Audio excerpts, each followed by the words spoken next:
Tracy with Bewitched Crafts. Do you ever have trouble getting your card elements straight or perfectly centered on your card front? Today I'm sharing tips to align your card layers. Let's get started. Are you ready to get perfectly straight card elements? Here's my first tip. I use a close to my heart self-healing grid mat. So this is a self-healing surface where you can cut, and the back is foam. This is also great as a stamping tool. Now these grid lines, it's a 12 by 12 grid, work terrific to help you line things up. And I promise you, with a little practice, you'll be eyeballing your layers in no time. I'm starting with a card that you can see measures 4 1/4 by 5 1/2. I'd like to put on another layer with a 1/8 of an inch outline here.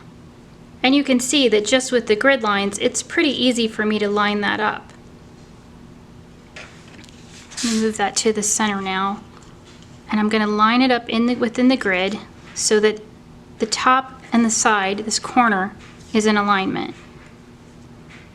Now if I need a little extra help, I have some other tools to help me line this up. Also, if you don't have our grid mat, if you've been to a Close to My Heart home party, you may remember this. This type of grid sheet.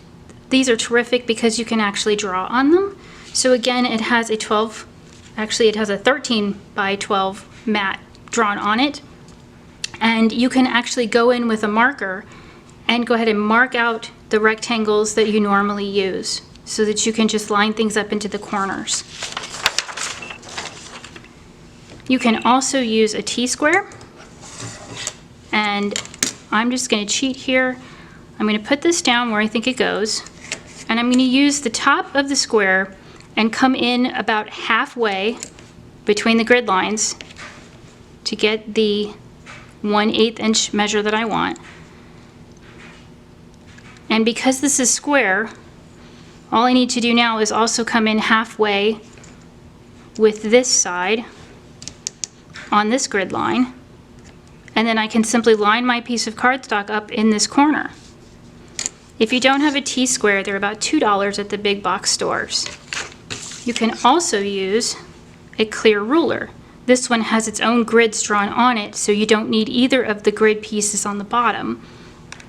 You can simply eyeball this, put down your grid, and you can see the 1/8 marks are right on it. So you're just going to line up a corner and slide your layer into place. Now, one of the most important things about working with alignment is how much play you need. Do you need some wiggle room, some nudge time? The adhesive makes the biggest difference. This is my favorite adhesive. It's the Tombow Mono Permanent. I do not use the temporary because even though it gives me more time to move cardstock, it doesn't hold up. So I'm really hesitant to use it if I'm sending a card in the mail.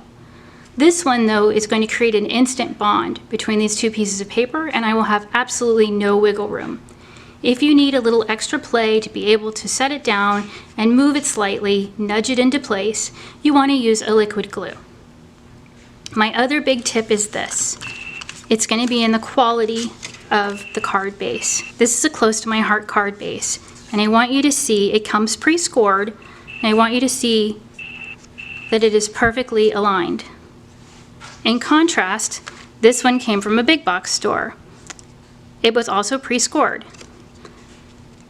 But I think you can also see here the edges are not straight and they don't meet here on the sides.